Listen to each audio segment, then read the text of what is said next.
우리 읽도록 하겠습니다. 시작.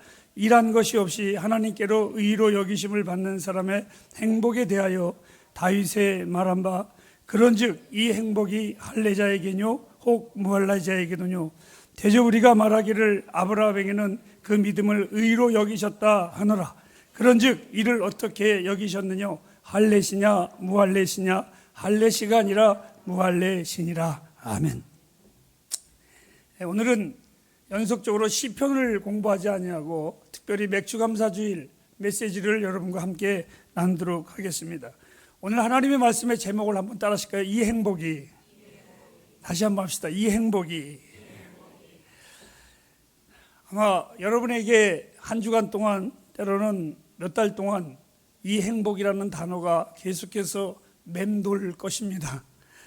현대의 학문이 발달함에 따라서 또한 모든 학생들이 대학을 졸업하고 대학원을 졸업하고 박사원을 졸업을 하면 한 분야의 연구를 마칠 때에 그 마무리함에 쓰는 것이 있는데 그게 논문입니다. 이것은 관례화가 되어 있습니다. 이 논문 작업에 또 쓰다가 보면 특이한 것은 인용하는 부분이 나옵니다. 이 인용 부분은 뭐냐면 다른 사람의 글을 인용해서 내가 주장하는 모든 것들을 좀 더 낮게 여기는 겁니다. 즉 다시 말해서 나보다 더 실력이 있고 나보다 더 인정받는 분의 글을 나도 이 글을 썼는데 이 글에 대하여 이런 분들도 이렇게 썼습니다 라고 인용을 하는 것입니다. 이런 학문 활동은 설교에서도 많은 영향을 끼쳤습니다. 그래서 목사님들의 설교 중에 들어보면 유명한 사람들의 말을 인용하는 것이 이제는 보편적으로 되어 있습니다. 어느 교회에서 목사님을 새롭게 청빙을 했는데 미국에서 공부하고 온 젊은 목사님을 청빙을 하게 되었습니다. 성도님들이 기대가 컸습니다. 무슨 기대?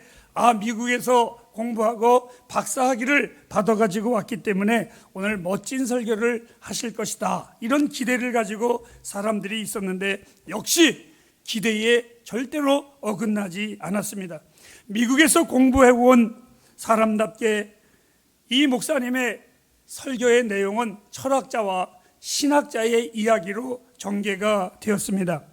이는 처음에 말하기를 철학자가 오늘 본문 말씀을 이렇게 읽다가 발트는 말하기를 그리고 볼트만은 이 말씀을 이렇게 말하기를 조금 지나다가는 철학자나 신학자들의 이야기를 계속해서 이야기를 하면서 때로는 샤르트르는 말하기를 키엘케골은 말하기를 니체는 말하기를 이렇게 한참 이야기하다가 그의 설교가 마쳐졌습니다. 근데 그 설교를 마치고 나서 설교를 듣고 있던 장로님이 설교의 첫 설교라 소감의 말씀을 목사님이 물었습니다. 장로님 어땠어요? 했더니 이 장로님이 피력을 했습니다. 목사님 설교가 오늘 우리 교회에 너무너무나 참으로 유식한, 한마디로 말하면 우리 교인들의 길을 유식하게 만들었습니다. 이렇게 이야기를 하셨습니다. 그런데 이 장로님이 그 다음 말입니다. 두 가지가 빠진 것이 좀 아쉬웠습니다. 그 첫째는 뭐냐? 목사님이 놀라면서 뭐예요? 라고 했더니 첫째로는 그분들은 그렇게 이야기를 했는데 목사님 생각은 어떠신가요? 그게 빠졌습니다. 두 번째 빠진 것이 있는데 그 철학자들과 신학자들은 그렇게 얘기했는데 우리 하나님은 이 말씀을 뭐라고 하셨는지요? 그것이 빠졌습니다. 이것은 장로님의 지적은 매우 중요한 지적입니다. 즉 하나님이 빠진 설교, 그것은 설교가 아니라 연설이고 자기 자랑뿐이 안 되는 것입니다. 분명한 복음이 없는 하나님의 설교, 분명한 하나님의 메시지가 없는 그러한 설교는 그것은 설교가 아니라 연설에 불과한 것뿐입니다. 저는 한 걸음 더 나가서 이렇게 말합니다. 설교에 하나님이 없는 설교가 비극적이듯이 교회가 하나님이 없는 교회 역시 그것은 비극적입니다.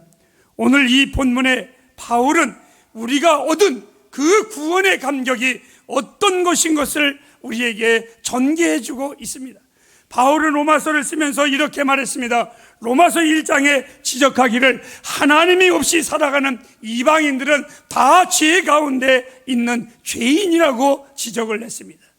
그러니까 옆에 있던 유대인이 우쭐했습니다. 나는 하나님이 있는데. 그때의 바울은 그 유대인을 향하여 로마서 2장에는 하나님이 믿는다고 하는 너희들도 하나님 앞에서는 너희의 행위로 구원을 받을 수 없기에 절대로 너희들도 하나님 앞에서는 의롭지 아니하고 죄인이라. 그리고 3장에 가서는 이렇게 말합니다. 유대인도 이방인도 죄인이라면 누가 의인이냐라고 말했더니 이 바울이 말합니다. 이방인이나 유대인이나 다 죄 아래 있음이 하나님 앞에서는 절대로 의롭다함을 얻을 수 없느니라. 그러면서 이 바울은 말합니다. 우리가 오직 의롭게 될 수 있는 것은, 내가 구원함을 얻을 수 있는 것은 오직 하나, 믿음 외에는 없느니라. 이렇게 단정을 했습니다.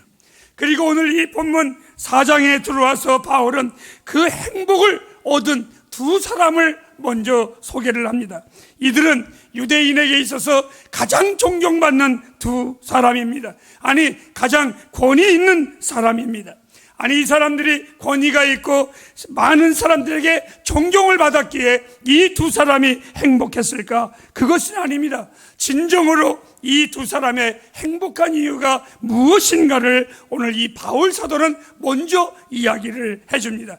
그 첫 번째의 사람이 아브라함입니다. 진정한 행복을 아브라함은 어떻게 얻어졌을까?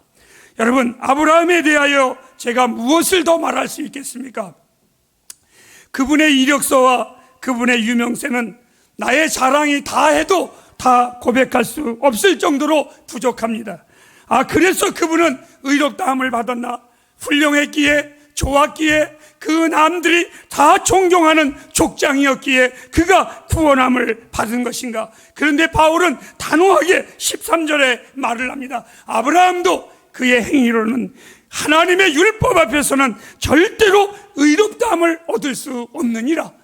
이 아브라함이 의롭다함을 얻은 것은 오직 하나, 하나님을 믿음으로 말미암아 그것을 의로 여겨주셨다라고 단호하게 말을 했습니다. 여러분, 아브라함을 보면서 아브라함은 그렇게 얘기했는데 아마 우리 충실이가 물어볼 겁니다. 그 장로님처럼 아브라함은 그렇게 얘기했는데 목사님 생각은요? 제가 제 생각을 이야기하려고 합니다. 아브라함을 보면서 저는 나를 봅니다.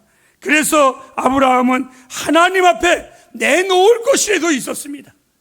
그는 족장으로서 존경받는 사람이었습니다. 그런데 그 아브라함을 비교하면서 나를 봅니다. 나는 무엇인가?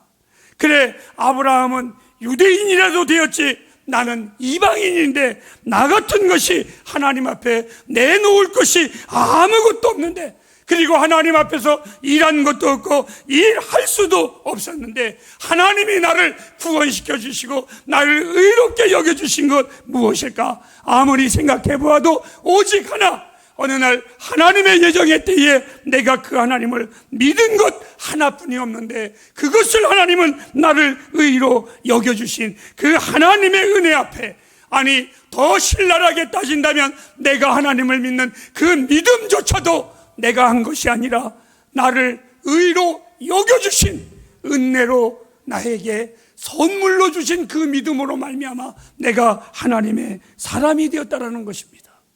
저는 그래서 이렇게 말합니다. 아브라함은 행복했다면 나는 정말 행복하다고. 죄가 더한 것에 은혜가 더하다고 했던 것처럼 아브라함은 하나님 앞에 행복할 이유가 있다면 나는 행복할 이유가 없는데도 나에게 하나님이 이러한 행복을 주신 것, 이러한 구원을 주신 것, 여러분, 이것이 바로 내가 받은 하나님의 행복입니다. 두 번째 사람을 소개합니다. 다윗입니다. 이 다윗의 행복은 어떻게 얻어졌을까요? 이스라엘의 역사에 두 개의 봉우리가 있습니다. 아브라함과 다윗입니다. 마태복음 1장 1절에는 이렇게 시작을 합니다. 아브라함과 다윗의 자손 예수 그리스도의 세계라. 이 정도로 이 두 사람의 이름은 정말 높은 사람입니다. 여러분, 다윗이 누구입니까? 이스라엘의 가장 어진 목자였습니다. 백성들을 푸른 초장으로 잔잔한 물가로 인도했었던 사람입니다. 남과 북을 하나로 통일시킨 위대한 왕이었습니다. 그리고 그의 음악은 위대한 음악가였습니다. 그가 악기를 켜면 악령이 쫓아나고 민족을 위로했었던 아름다운 음악가였었습니다. 더 나아가서 그는 위대한 시인입니다. 지금도 나와 모든 이들의 신앙의 고백, 아니 오늘 우리 장로님이 기도한 그 기도의 내용도 전부가 다 다윗의 시편에서 나온 고백입니다. 그 정도로 이 사람은 훌륭한 사람입니다. 훌륭한 사람입니다. 제가 왜 이렇게 이 사람을 소개하는 줄 알고 계십니까?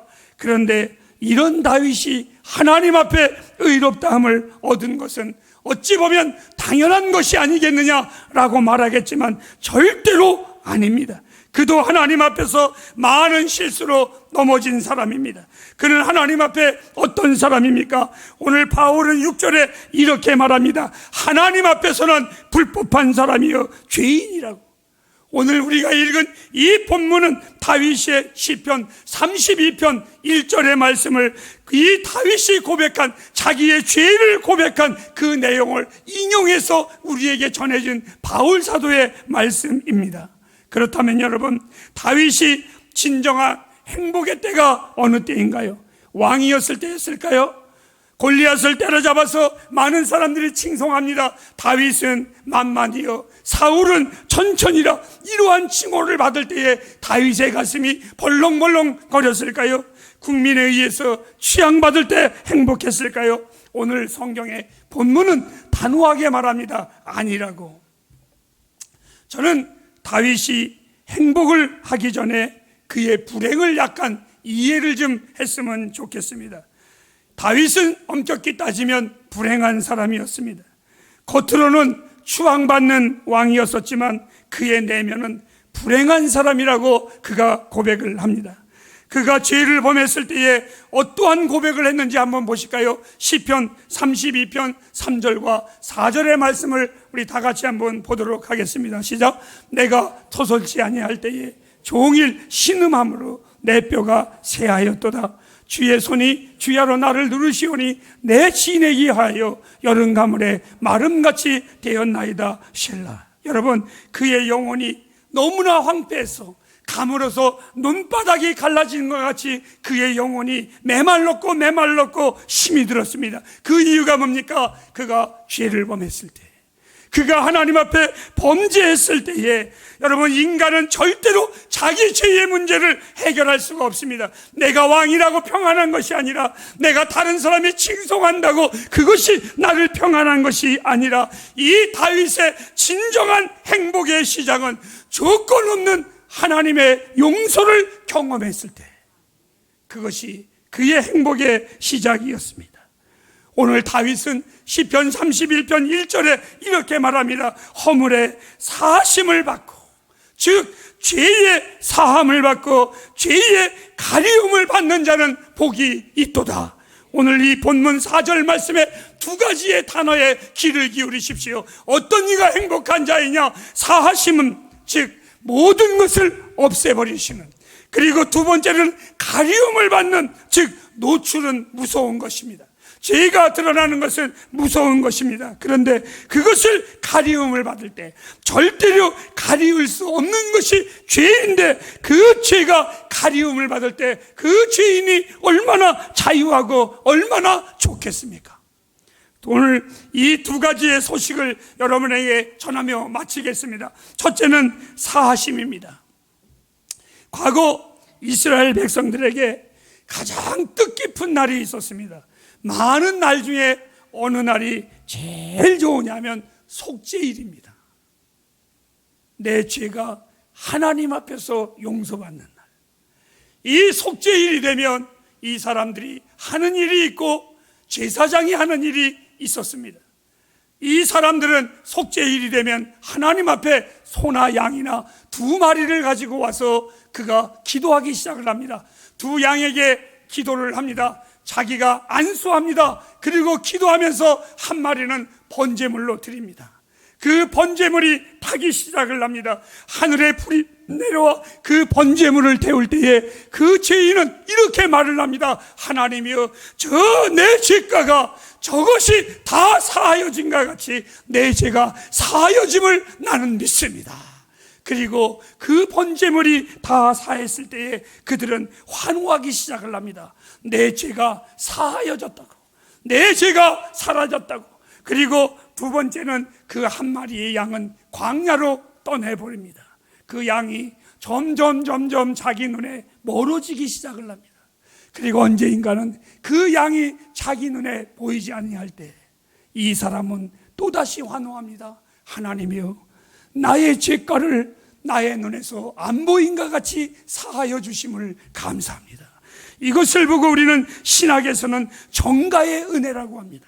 이스라엘 백성들이 가장 기뻐하는 날, 가장 즐거웠고 가장 행복한 날, 내 죄가 사함받는 그날, 그날의 행복은 그들의 삶의 또 다른 능력이었었습니다.